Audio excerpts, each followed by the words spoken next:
Greetings, greetings, greetings. Peace and blessings be unto you all. I am Minister Jamie Eatman, and I am indeed on the rise. I apologize for the delay. I didn't even get to put out all of my announcements or even make my posts.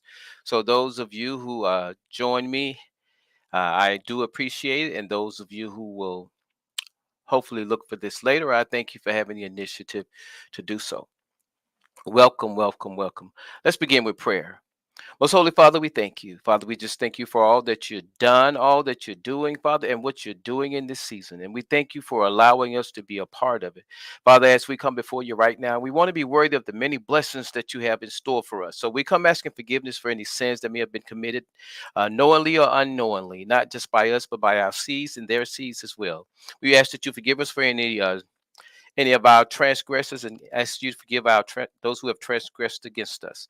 So, Father, we just pray you have your will and have your way right now as we begin the program, and that everything will be said and done will be to your honor and to your glory. Open our eyes, our ears, our minds, and our hearts that we might indeed be able to hear and make a difference. In Jesus' name, amen.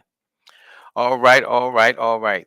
Thank you all for joining me. It's good to see that you all maybe on such short notice did decide to join me. Again, I'm Minister Jamie Eatman, and I am on the rise. Today's program is going to be about sizing up our community. And some might ask the question, what exactly does sizing up our community mean? I'll tell you exactly what that means. Let me just get this typed up here. When you think about something, you have to consider the cost. If you can remember in elementary school before, you probably learned that I got so bold that you could tackle almost anything that confronted you. You would actually size up the people that might confront you or that you might choose to confront to make sure that you thought you were capable of dealing with that person, or at least defending yourself against them. So that is kind of what we're talking about here, but not just defending yourself against an opponent, but sizing up our community. Why is that important? That's very important because when you think about the world we live in today and some of the things that have gone on in it and are still going on in it, it takes a good analysis before you can begin to get into trying to make a difference. There's a saying that there's a paralysis of analysis, but at the same time, if you don't do some form of analysis, it can lead to deep trouble. And it needs to be so much analyzing or analysis going on that even when you do something, there needs to be what I call an after action report. That's when you ask the question, what did we do right? And what did we do wrong, or what could we have done better? How do we correct it? And when do we do it again? Now, I want y'all to think about that no matter how small your organization is, there's room for after action report. No matter how large your organization is, there's room for after action report. If there you had a hierarchy that had 10 levels to it, if each one of those levels did their own little after action report, what we did right, what we did wrong, how we could make it better, and when do we do it again? And if those things went up or went down, can you imagine the amount of information that would be on the table? But the problem comes in is that all too often is so few people know what's going on. And that becomes a part of the problem. So as I put down this title, Sizing Up Our Community, I want to kind of take a look at the term community when it was doing and I actually started the program in last month, February. So I got to address some things from the community of black black people history, Black History Month. But as I'm going forward, I'm still talking about black people, Black history, and Black History Month. But I'm talking about my home. I'm talking about my neighborhood. I'm talking about all the communities that I'm a part of because there's nothing that's totally separate. Think about it. How many white people disappeared during Black History Month? It didn't happen. How many people that at this point probably took it as serious as it needs to be taken? It's not happening. And why do I say that? Because we have to acknowledge it. We can they don't even show the ads they used to show. But the reason I'm stating all this is because I'm not talking about Black history, white history, Asian history, or any other history. I'm talking about sizing up our community. And when I say our community, there's a saying that you're either a person is usually either with you or they're against you. If we are operating as a community, we should be operating in a unison. But if we're not operating as a community, it would only make sense that those people that are not working with you, they're working against you. Here's a perfect example. When Jesus' disciples returned and told him that they saw some people working and they made them stop. And he said something very profound.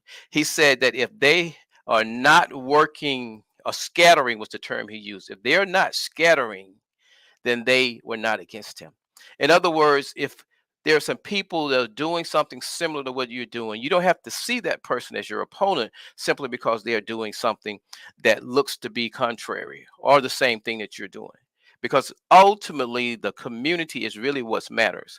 So, when I look at the title for today's program, I want to first acknowledge you all, Sister Joanne, and I want to acknowledge Pastor and First Lady CC Dixon. And I'm talking about today the sizing up our community. Our community is as small or as large as we have the ability to think, and it is going to be as thriving as we have the ability and desire to make it. One of the things that the Bible tells us that my people perish for lack of knowledge, or destroyed for lack of knowledge. So that lack of knowledge, and I use the word ignorance. A lot of people don't like that word, but I use it because it reminds me of where I come from. There was a time when I didn't know, and I didn't know that I didn't know. For me, that's ignorance. So when I say ignorance, it isn't to call you ignorant. It's to remind me. It's to get me know that I have to be firm about what I'm saying. I have to believe in what I'm saying. I have to know what I'm saying. So when I use that word, that's it's the significance of it. It's not anything directed at anyone else. So if please don't think that that's not the case at all. I'm going to go back to my slide presentation. And those of you who've seen the last three shows, you're going to know that these are the same slides, but I assure you the information is going to be different. Because as we're talking about this topic, it speaks to various things. And each time I get into it, it speaks to something a little bit different. And as I look at these slides today, I do have a video I want to share with you all. I was listening to a young man, and he was speaking, and he said some things that were rather profound. It was kind of shocking because today, when you look at society, there's a problem. Particularly, I would probably say it may be the same in all communities. I'm not sure, but I know, being a black male and having children, and being a part of a generation before me and a generation after me, I stand in the middle. So I'm, and more than I'm in a position where I can look at it and kind of assess it. So I'll speak to that in a moment.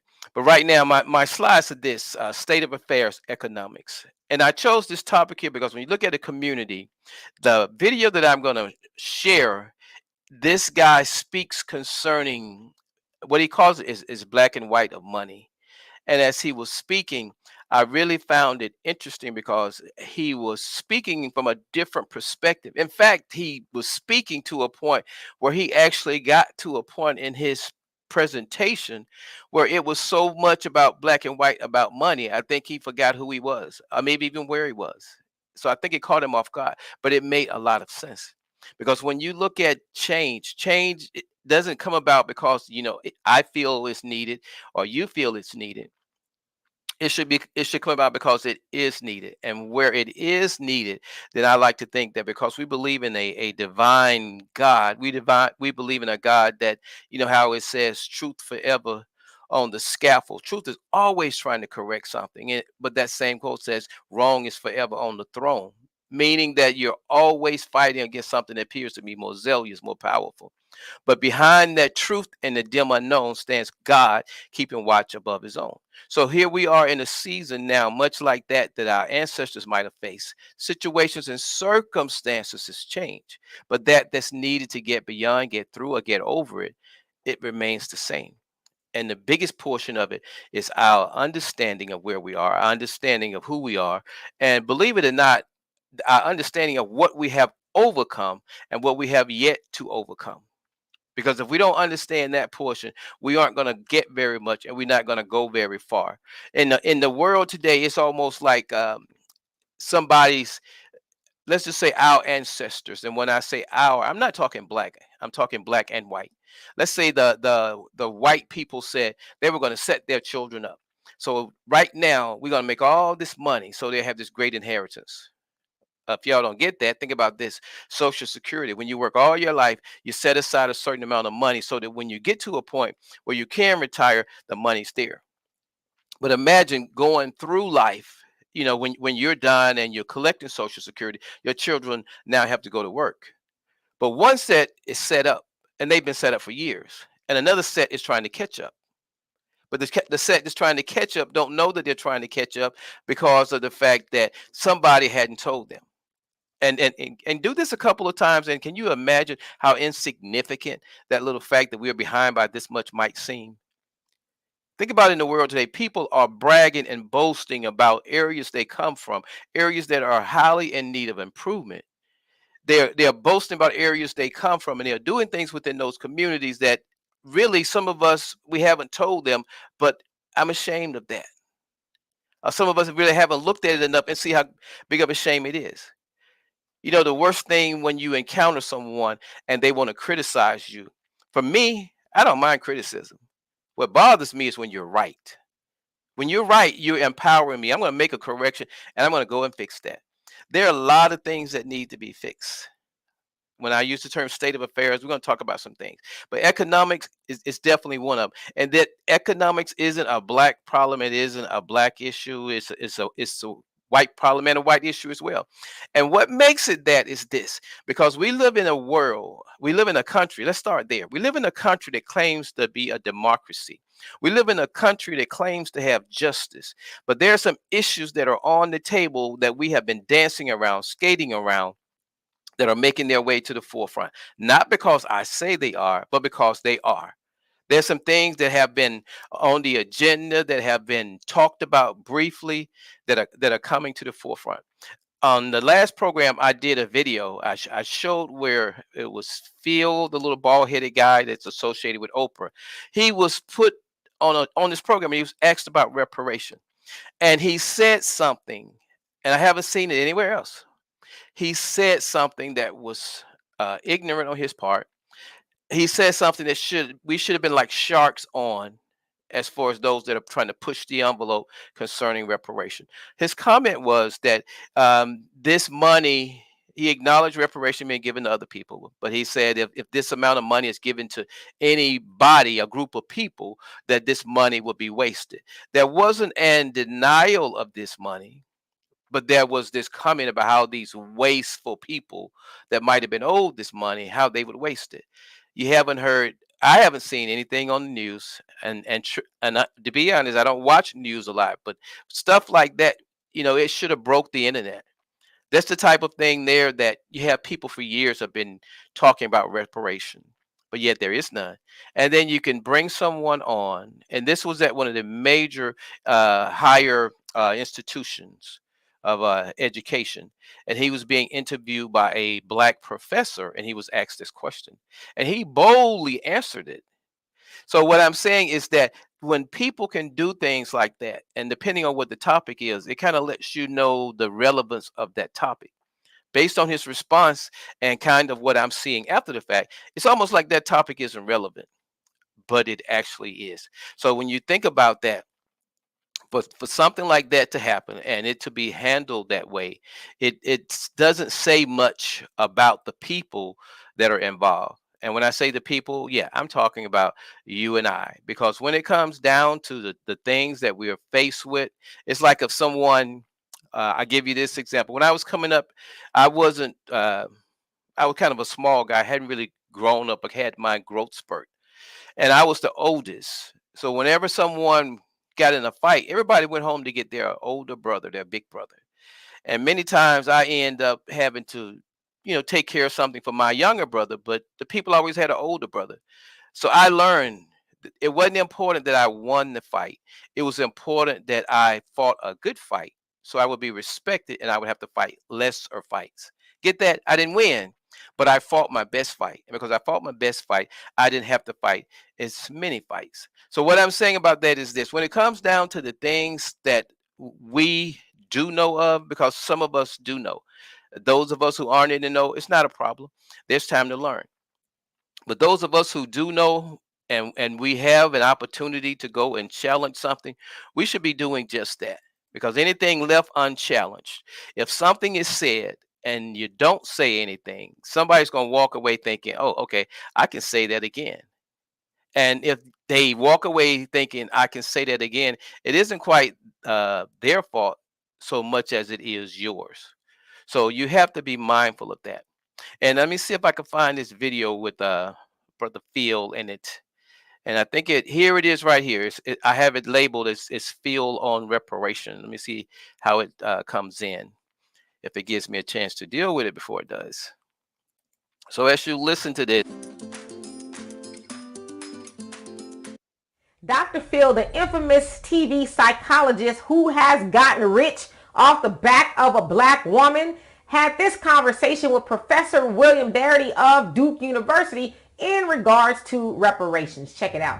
If you take $350,000 or $840,000 and you write a check to any group of people, black, white, poor, homeless, whatever, you give any group of people that much money and say, there you go, best of luck, and you come back in 6 months, they're going to be broke. So whatever reparations are done, that would be an absolute disaster, as opposed to guidance and help in creating generational wealth as opposed to income. Right. That would be an absolute disaster. No one ever says that that there's going to be mismanagement of funds when we're talking about the distribution of reparations payments to other communities.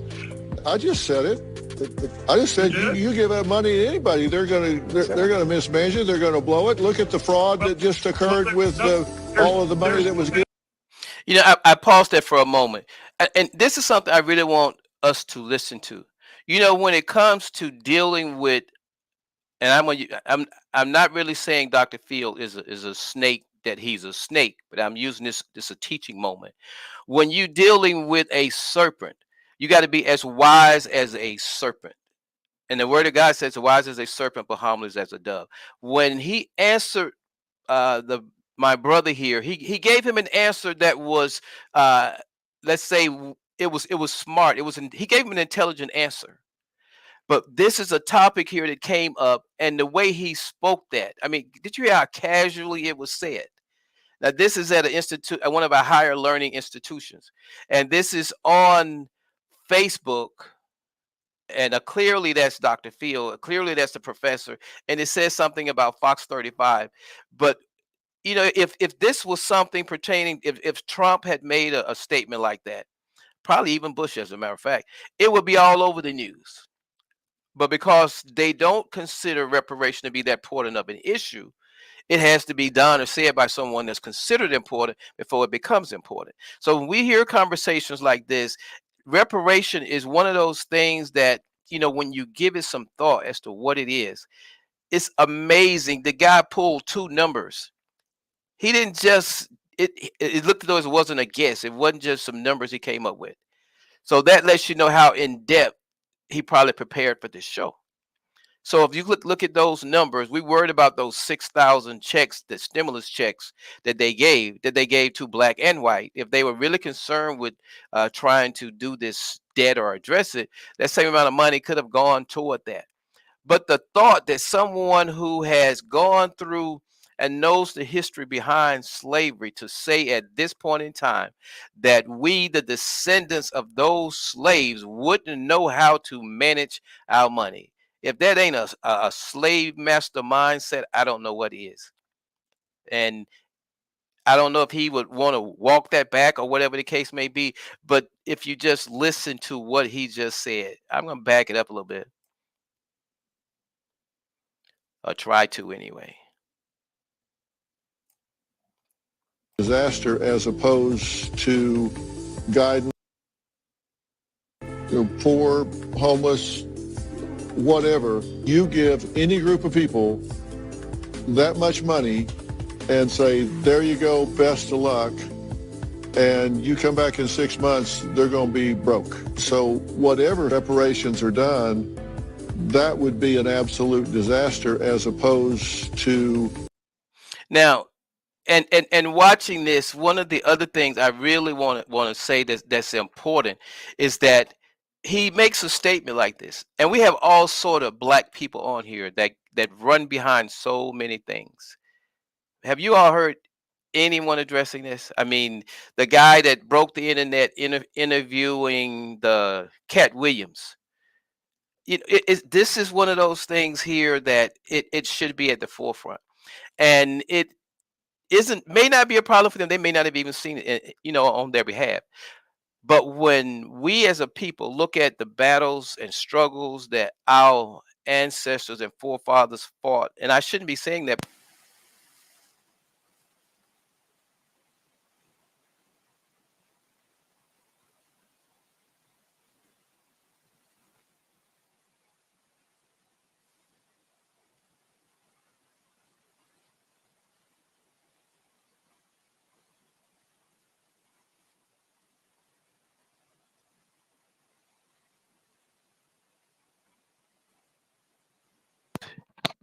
Okay, how about now? Can you hear me, Rob? I had someone say they couldn't hear me. I'm hoping they can now. Can you hear me now? If you all can hear me, yes. Okay. Thank you. Thank you. Thank you. What I was saying was, when someone can make statements like these and it's not something that we are tackling in the media, we should at least be doing what this young lady is doing here on Facebook. So when you look at something like this, and look at my numbers, I think it shows on your end, look at the numbers there. But when you see a topic like this, look at some of the people you listen to and some of the things they talk about. Where are they on issues like this? Or maybe they don't know. I'm not sure, but I'm just saying that not to point out a comparison or contrast between them and me. But my topic today is about community. And if we as a community are going to be taken serious, if we as a community are going to rise above the situation, circumstances we find ourselves in, it's going to take some actions. Not even, I mean, it's one thing to react. I look at that as what we've been doing. But if we're going to be more effective, we need to come up with a plan and carry it out versus constantly reacting. Something comes up and all of a sudden now's the time to address it. Well, we behind. We need the agenda of our own. And that may be something in the working, but where is it? Please help me. Okay, I'm going to go ahead and finish him up so I can get him off my screen. There you go, best of luck. And you come back in 6 months, they're going to be broke. So whatever reparations are done, that would be an absolute disaster as opposed to guidance and help in creating generational wealth as opposed to income. Right. That would be an absolute disaster. No one ever says that there's going to be mismanagement of funds when we're talking about the distribution of reparations payments to other communities. I just said it. I just said you give that money to anybody, they're going to mismanage it. They're going to blow it. Look at the fraud that just occurred with all of the money that was given in support of COVID. So as you heard him say, that if that amount of money, which as the professor said would be about $14 trillion divided up among 40 million black Americans, which would mean that they would get about 350. Okay, so that is where I stopped the interview there. And I stopped it there because I wanted to point out something that we are guilty of that does not help us at all. When it comes down to that same topic, and it was shown when she got into that emotional spin, it took away the what I saw as the real offense of his comment. As a man, I can see people being emotional. I can see it in us. I can tolerate it in them. But when you speak, it's the words I cling to. So somewhere down the line, I'm hoping this shows up at some point on somebody's radar because it definitely needs addressing. I want to welcome you, Robin. Thank you for joining me. So, having gotten that little piece there out of the way, there's another video that I'm going to show for you all. I had a picture up when the program started, and I want to make sure that you all see it. Let's see if I can get that picture. And this was a picture as I was just going through, and I found it. And the picture, I thought it speaks volume to some things. It was a man. He was a black man. He was holding his child, and he said to the child, I think he told the child to be careful, and the child told him, "You be careful. I'm following in your footsteps." When you think about exactly what that says, it speaks not just to that guy and the child, but it speaks to us, because there are some people that are observing us, and as they are observing us, they're looking for some things, and the things that they're looking for are very important, and we need to understand that. And if you think about it, it's interesting because this drawing, it was on point, but it was almost like unrealistic, because a child is not going to know to tell dad, you be careful, I'm following your footsteps. But it communicated a very powerful message, one that's well worth repeating. And if I can get it, I'm going to share it with you. When I saw it, it again, it spoke volume to me. This young child making such a statement, and I'm going to see if I can get that. But while I'm getting that, we're not going to waste this time. Just some food for thought for you all. This generation and turn their hearts to our Father which art in heaven, and turn their hearts to our Father, Lord of creation. Tell me who will it be? Tell me who will it be? You.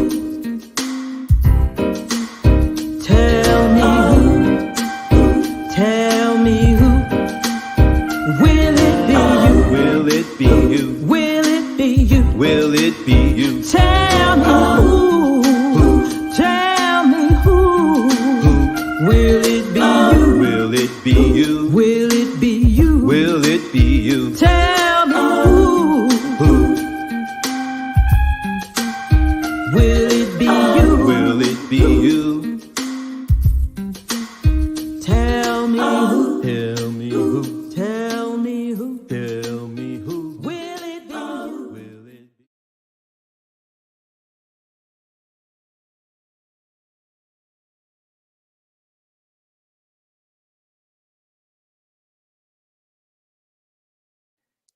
Will it be you? That's a good question, because it has to be somebody, and if not you, then who? This is the picture I was telling you about. A father said to his son, "Be careful where you walk." And the son responded, "You be careful. I walk in your footsteps." Now, as a man or a woman in that song, who shall deliver? It asks a very important question. And this picture, it doesn't ask the question, but it makes a statement, but it poses the question. If we're not careful in how we walk, where do you think they're going to walk? If we're not careful what we encounter and don't deal with what we encounter, what do you think they're going to encounter? And what do you think they're going to have to deal with? Some food for thought. Some food for thought. Let me get back to my slide presentation here. Okay.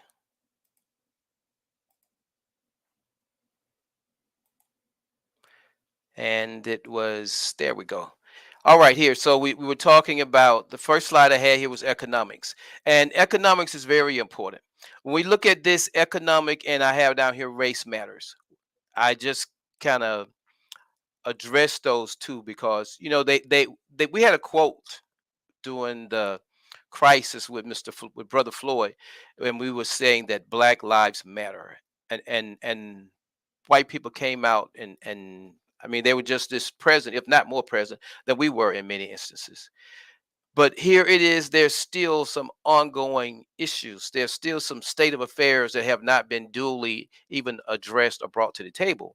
So as we begin to deal with them, those issues of race come into play. because as the gentleman that I was listening to earlier, he brought out that economics really is a black and white matter. And as he brought it, kind of forward from history before it became what they call racism, he kind of showed how it turned into racism because of the financial issue.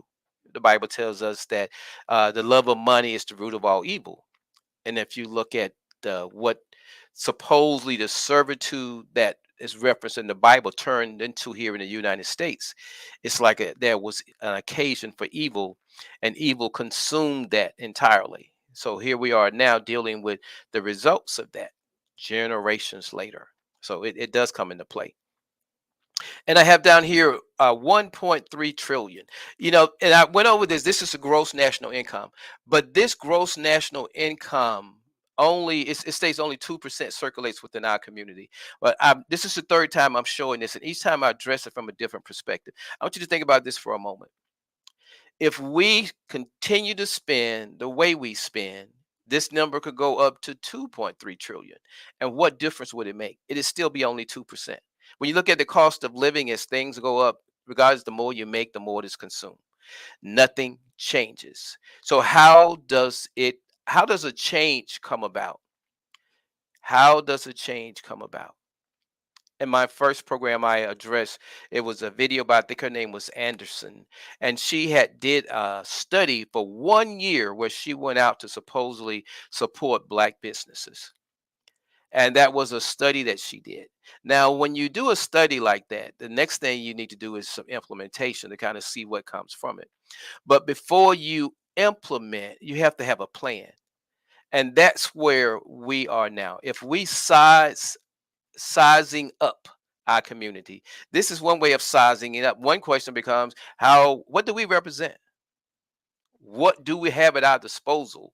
How can it be used? In the military, they used to have what we call a situation report. After you engage something and you deplete some of your resources and your supplies, you do a situation report. Okay, this is what I still have. And based on what you still have, you come up with a plan of action. I think that's something that needs to be done right now with this 1.3 trillion, because that survey that was done, that the young lady did that for that experiment, and they did a study. The study was supposed to tell how many businesses were out there, how many black businesses, and why that 2% was 2%. And it came back and it validated that 2% was accurate based on how we spent our money. Common sense. We all know that. But if we're going to change that, we need to use some economic sense. We need to kind of go through and assess the situation, and we want to look at it from a point, state of affairs. How do we change our economic affair? And the truth be told, by changing our economic affair, we also change our racial affair, our race affairs. So that becomes very important. But I'm bringing this up because eventually it's going to lead somewhere. As you notice, when my program comes on, it says guest interviews, and I haven't really had any of those per se, other than my speaking with someone, but no one that's sat down with me and addressed these topics. And any of you all know me, you know that background isn't my finance. I mean, finance isn't my background, but I do have what I like to think of as common sense. And based on what little sense I do have, I have been able to make some um, give some serious thought to some of the things that goes on around me. So much so that I'm beginning to believe that I can make a difference. And do you know what happens when people start believing they can make a difference? You got it. As the song says, a change gonna come. And that's how I know the change is gonna come. I found one thing to be true, that whenever I'm going through something or something is going on in my life, I'm not on an island by myself. So as you can see, it's 2% that recirculates within our community. Now, those dollar signs in circulation is there because we actually have control over that. We actually have control of over that. In the faith community, when we go on a fast, we're going to fast for a reason. And on that fast, if our refrigerator was a quarter of a way full, and we went on a fast for a few days, what would have been eaten in maybe one day might still be there 3 days after that fast. And that fast is designed to bring about a certain spiritual growth. So if we can go about a spiritual growth, and we have seen that work in our faith community, why not apply that in our everyday community? There's some things that we can do, but I used the word there that you all really need to think about. We, we, who is we? You know, that little expression, do you have a mouse in your pocket? There's probably more mouses that will hear this. I will encounter more mouses than I could ever get in my pocket. And I'm not talking mouses, I'm actually talking people. Because in order to make anything happen, it's going to take a concerted effort. So the question really becomes, how do we pull our people together? How do we change the statistics? We got people that study all these things, they submit all these reports, but maybe the information never trickle down. And the people that it does trickle down to may not fit their agenda or what they're doing for the time being. But there needs to be a broader field. There needs to be some more invested players, because there's some people right now that we're listening to and we're supporting that may not even look at an issue like this, may not even consider it worthy of conversation. And get this, in business, we're all taught to find and have a niche. And if something like this doesn't fit someone's niche, you're not going to hear much about it. And niches are those things that, when you get ready to apply for that government grant and the money that they're going to tell you how to use, you got to tell them what your business is about. Or when you go out here and you've established your church and they have these guidelines because you belong to this organization or that organization, things that you aren't supposed to do and you aren't supposed to say. If you think about the vehicle that was there in the past on civil rights, a lot of the communication took place in the one entity today that has the least to say. Yep, the church. Not really the church's fault, just some things that have been put in place strategically, I think, that shuts them down. But we're going to get past that at some point. I have a comment here about says here that it says justify and reason. When we look at the state affairs and the way things are, we have reasons for it. And if we continually buy into those reasons versus trying to change them. As you all know, if I didn't tell you, some of you all weren't here, but I'm Minister Jamie Eatman, and you're listening to the On the Rise movement. And what On the Rise movement is about educating, motivating, and inspiring individuals to rise above life situations and circumstances. And you might wonder, well, who's on the movement? Truth be told, most everyone. If you think about when a pastor mounts the pulpit, what is he doing? He's educating, motivating, and inspiring. When you hit your home, your family, what are you doing? Educating, motivating, and inspiring. People going out here trying to get grants. What do they claim they're doing? Educating, motivating, and inspiring. It's no shortage of people on the rise movement. The question becomes, can they move in concert? Or will they submit to the on the rise movement and begin to work with it? Actually bring greater life to it. And it's interesting when you look around for something to get involved with and for something to be a part of. When you think about a movement and you got 10 organizations out there that's supposed to be about progress, all 10 can be a part of the movement. All 10 can come up what's the next move. It's just a matter of that concert. That's how you change things.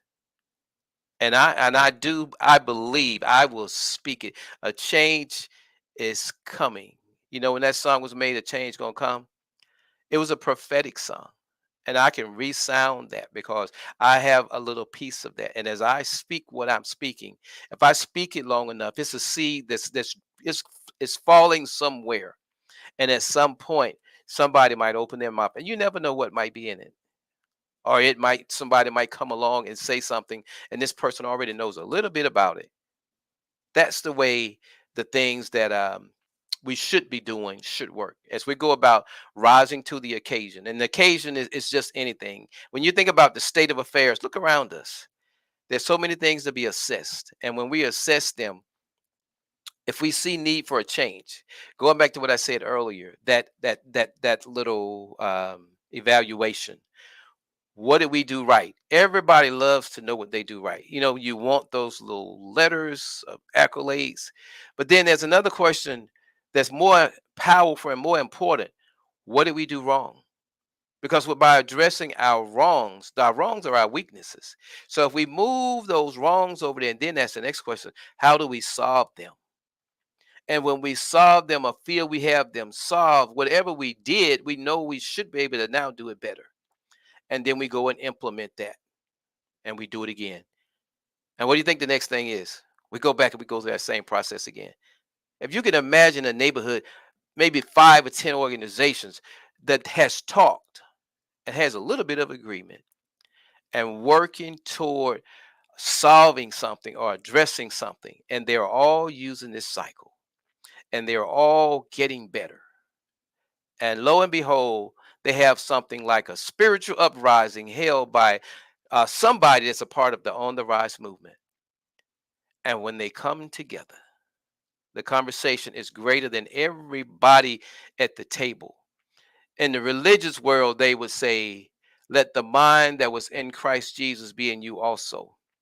But if you ask Napoleon Hill, he would tell you that there was a mastermind that evolved from everyone that was at the table. That's how change come about.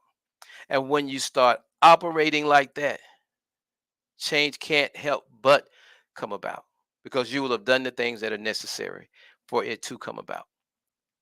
The opportunity is there and the occasion is there. And I like to think that whenever there's occasion and someone rises to the occasion, I love what Dr. King did. He rose to the occasion. And as he rose to the occasion, he was so committed to it that it absorbed him. But that's no different than our faith.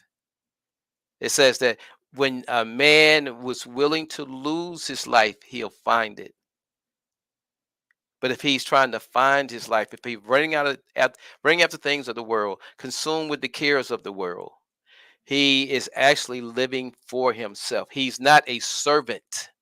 He's not a minister, because ministers serve the people. The Bible even says those who would be great among you, those are your ministers, those are your um, servants. They're serving the people, but it's not looked at that way. It's not thought of that way. But until we start speaking to it, it'll change. Because those in the know don't have to act until they know that you know. Do you get that? Think about all the things you missed out on in life that was you're privy to, but you didn't know, and nobody came to tell you. And because nobody ever came to tell you, you missed out all that time when you didn't know. That's what knowledge is. It's potential power. And the more knowledgeable we become, the more potential power that we as a people will have. And that power is truly necessary in this day and in this hour. We need to make sure that we are making a difference, or at least trying to, because I would submit to you, not everybody is willing to do what you are willing to do. And if you don't believe that, I can tell you, I know that not everybody is willing to do what I am willing to do. And why do I say that? I say that because I know that there's no way that they would be willing to, because it calls for too much. If you look at how long I've been doing this program and look at the numbers of people that are viewing, it ain't about the numbers. It's about the message. It's about what I'm pouring and putting out there. Will anyone see it? I don't know. But if anyone ever decides to, it's available. So we sow. If it's needed, there's a seed there. Somebody grab that, they water it, and it go from there. Here's an example. This video I'm about to show you is something that someone sold. And because it's out there, I'm getting it and I'm watering it, and it might produce something fruitful in your life. So let me see if I can get this to play for us.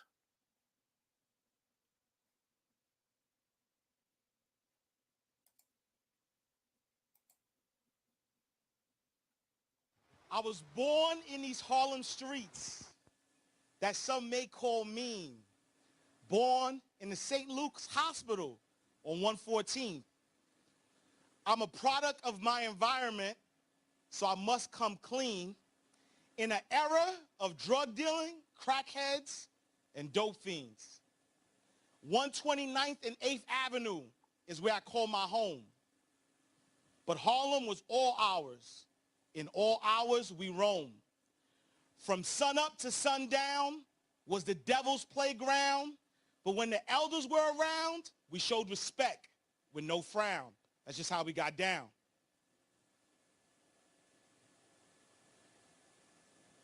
I'll leave it there. Thank you, guys. So I am Ash Cash Exantis, and I am a financial motivator, financial educator. And what I do is help people change their mindset as it relates to money. And so as someone who grew up in the St. Nicholas houses, I am not a stranger to low income. But for some reason, I always just thought that that's just what it was. And I accepted my fate or how life was based on what cards I was dealt with. And so at an early age, I always used to figure out how I could make money. That's how I got the name Ash Cash.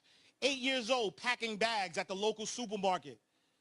When I was 12 years old, I graduated from packing bags to going and selling T-shirts on 125th Street at the vendor or on 125th Street. And so I've always had a knack for entrepreneurship, always knew that life could be better. And then eventually at 19 years old became a banker. And I was a teller at the bank. They said I would be dead or in jail by the age of 24. But by 24, I was a VP at one of the largest financial institutions in the world. And so I started to change my mindset about money as I started to meet people, wealthy people, people who didn't have money, people who had a lot of money. And I started to realize that money is actually a mindset. I was able to meet people who had a lot of money but were still struggling. I met people who had no money but were happy. And so my mind said, well, it isn't about how much money you make. How isn't that true? And so I started to go back. I started to wonder, well, can I, someone who has grown up low income, not having a lot, no real opportunities, can I create financial freedom? And then I started seeing examples of people creating financial freedom. But I still wanted to go back. And so I want to talk today about money in black and white. And I want to give you the history of systemic economic oppression, but then I want to leave you with a way to take what you deserve. And so if we want to start and go back to the beginning of the founding of America, we all know that America was founded on enslaved Africans. And so that's economic injustice number one. And I always thought that, well, racism was about the color of the skin. But as I studied more and realized that racism was actually an economic and political tool. In fact, the first enslaved Africans were actually working alongside poor whites. And it came to a point where you could not tell the difference between a poor white worker and an enslaved African, because it was about money. It was about wealth. Those who were in charge were only caring about money. And so the white workers and the enslaved Africans, they slept together, they ate together, they even plotted to escape together.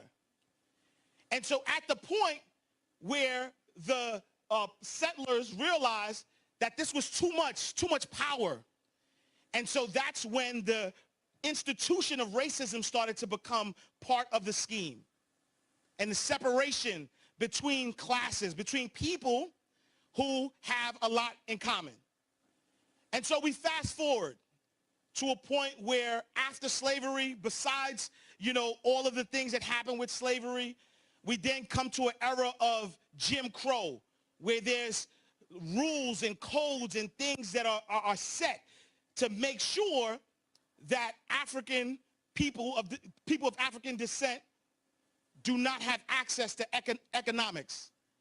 And the same thing happened. This division of race based on economics and not necessarily prejudice. And then we could talk about the Great Migration, where the poor white workers started to say, you know what, we're going to start to get together and start to unionize. And what did the factory owners do?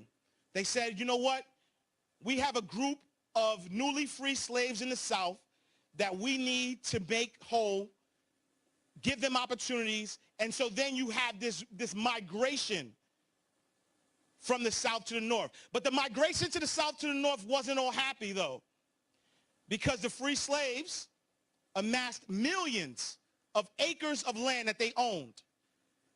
But because this racism existed, they were terrorized. And so part of them migrating to the North was about safety, was about living, was about surviving. And so after they migrate to the North, racism again pops its head, because this division of where the whites who are now unionizing are looking at the blacks as if they're taking their jobs. And so now you have this division as well. And so we can go on and on and on. After the Great Migration, we can talk about mass incarceration. We could talk about the era where I was born. I was born in the 80s, grew up in the 90s, and we could talk about the crack epidemic. The crack epidemic that swept the inner cities. But where did the drugs come from? And so when we dig deeper and we look at the connection between the government, the CIA, and crack in our neighborhoods, we say to ourselves, well, this was a setup. We think about redlining, where home loans were not even being given to African Americans because they were deemed a financial risk. But despite that, we were able to triumph. And so now when I think about money, I look at it from a different lens. I say, despite all of the negative and economic things that were in the way, during slavery, we had millionaires. Some people may not know that. During Reconstruction, we had millionaires. Currently, we have millionaires and some billionaires. And so my point was, how can people who were dealt this economic injustice still come out on top? And I have this theory. And I say the theory is perspective. It is, if you change the way you look at things, the things you look at will change. And the psychology of money is about your mindset. What do you rather focus on? I'll give you a quick story about the butterfly. When you think about a caterpillar, the caterpillar starts as a caterpillar that does not know where it can go in life. But in order for it to be its best self, it has to break through this chrysalis, this shell that it was born into.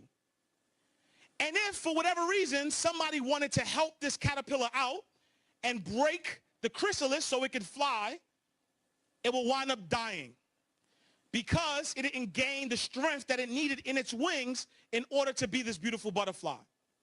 And so what happens? As the caterpillar is trying to break out of this chrysalis, it's building its muscles, it's building its strength, and eventually it breaks through and it becomes this beautiful butterfly.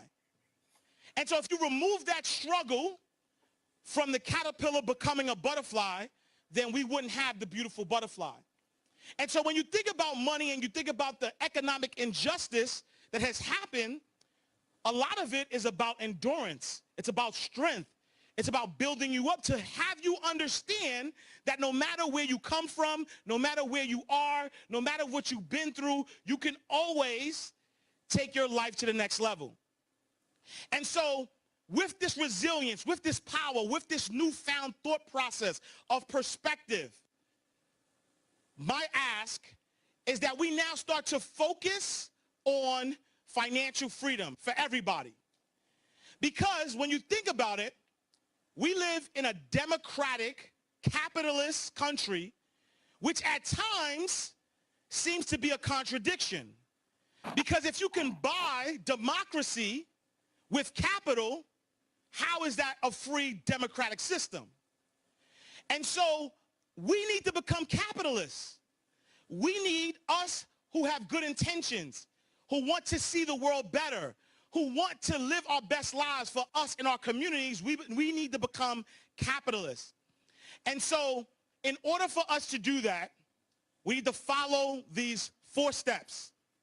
And I've always heard that cash is king. And since my name is Ash Cash, I'll accept it. The Federal Reserve Bank of New York just issued a digital dollar, effectively replacing paper money with nothing more than a government-controlled computer program. Now the New York Fed is the sole agent of the entire Federal Reserve System. And because it also teamed up with Citibank, MasterCard, Wells Fargo, and 5 other banking giants, this shocking development now means 190 million Americans will be forced to use the Fed's digital dollar as soon as December of 23. It's crazy. But while the establishment media is hush-hush about it, many experts are sounding the alarm, including leading voices like Joe Rogan and Tucker Carlson. Even the president of the Federal Reserve of Minneapolis recently warned that this central bank digital currency is a way to directly tax you and track all your transactions. Now, I paused there because that commercial is there intentionally. I recorded this from YouTube. I could have easily cut out that commercial, but I did not. I want you to know how people, how they play us, how there's a feel that until we're ready to play in it, we're just pawns. This guy is giving a serious talk here, and look at what he's about to get into. But before he can get into it, he's talking about current finances, current systems in place. Notice how the ad was for what is coming down the pipes. So even as we are planning, there's more and so much more that has to be done. There's this guy here and his presentation. I admire it. There's others that I pull their presentation. I don't even know if these guys know each other. I think it's even worse that they don't know me or I don't know them. But I don't know what the future holds. But if enough of us can open our eyes and become wise to what's going on, we potentially can make a difference. That commercial was for people that have far more money than I do. I don't know how much he has. But what they are marketing to is individuals who want to avoid what the government is doing. And you know, most people say, well, it's after January, so he must have been wrong. Just because someone hadn't pulled the trigger on you doesn't mean there's not a gun pointed at your head. So I left it there for that reason. So I'm going to go ahead and let him finish. And I've also heard that cash rules everything around me. Cream, say cash rules everything around me. All right, so cash rules everything around me. So I'm going to give you 4 steps to creating financial freedom, and it's the acronym CASH, right? And so number 1, I want you to change your relationship with money. Instead of working hard for money, I need money to work hard for you. Instead of being the employer or the employee of money, I now need you to be the employer. And how do you do that? You do that with passive income. You do that with residual income. Creating a system where you work for something one time, and then after you work for that thing, you create a system that is paying you back over and over and over again. And so that's number 1. You have to change your relationship with money. Number 2 is A. I need you to act your wage, not your want size. A lot of times, we live paycheck to paycheck or not have enough and not have the capacity to start building wealth because we're living paycheck to paycheck, but we're acting our want size. We see something, we want it, we buy it. Somebody has a buy one, get one free sale, we break it into that savings account. And so we need to now start to live below our means, at your wage, not your want size. Number 3 is S, which is save and invest for your now and your future. Saving is not going to help you build wealth, but saving and then investing that money that you saved is. And so we have to now create this habit of savings, creating the habit of not focusing on paying our bills first and then whatever's left over, that's what we figure out. We need to pay ourselves first. We need to create a financial freedom fund, not an emergency fund though, right? Because I believe that what you speak to the universe comes back to you. And so if you're setting yourself up for an emergency fund, now you're setting yourself up for an emergency. And so I want you to be intentional about your savings and that you're going to be saving for financial freedom. So you set up the financial freedom fund. Make sure that it is at least 6 to 8 months of expenses into an account. And then once you have that financial freedom fund, you now begin to continue the habit of savings, and that money that you continue to save will now go towards investing in passive income, investing in real estate, investing in intellectual property, investing in things that will continue to switch that relationship with money so that you're not working hard for money, money is working hard for you. And then lastly, I need you to help the community because there's strength in numbers. The people in power know that it is the people that have the power. And so as long as they continue, and they meaning people who are wealthy, who have the best interest to keep us separated, as long as that keeps happening, then the power continues to go to one group of people which are wealthy people. Because if you think about the Great Recession of 2008, while everybody, I don't care what your color was, everybody saw a negative decline, but the richest or wealthiest 400 families saw an increase in their wealth by 28%. So think about that for a second. That during a recession and everything is happening, people are losing money, people are losing homes, the wealthiest 400 families continue to build their wealth. Because in a capitalist society, money and wealth is supposed to circulate. But wealthy people are hoarding it and not allowing it to circulate. And so as we think about helping the community, that means cooperative economics. That means starting businesses. That means supporting those businesses. That means using your investment money to help capital and help people seed their dreams and aspirations. Not asking for a discount, paying full rate. And so we have to help the community because as my mentor in my head, the Honorable Sean Carter once said, what's better than one billionaire? I used to think that. I used to think it was 2. I used to shout it out and say, yes, it was 2. But then I realized that what's better than one billionaire is 1,000 millionaires. And so if we start to keep working together and helping ourselves, helping the community, making sure we're changing our relationship with money, we're acting our wage, not our one size, we're saving and investing in our now and our future, and we're helping the community. If we do that, we now shift the tide of economic injustice. We take what we deserve. We become those who are in power.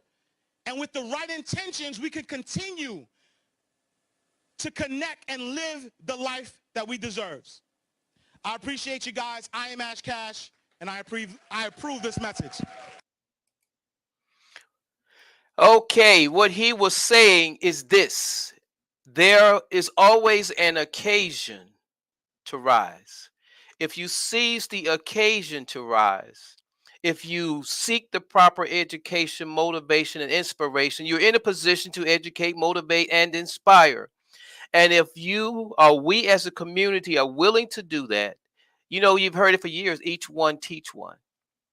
If we have that type of mindset, I love what he said. Money is basically a philosophy. Acquiring money is a philosophy. How do we change that 2%? We come up with the right philosophy. And that philosophy is this: regardless of our situation and circumstances, we have the potential to rise. And rise is about educating, motivating, and inspiring individuals to rise above life situation, inspiring communities to rise above life situation and circumstances. So the question becomes, how large is a community? Well, my community, the one that I see, the people I interact with, is far smaller than the one I envision.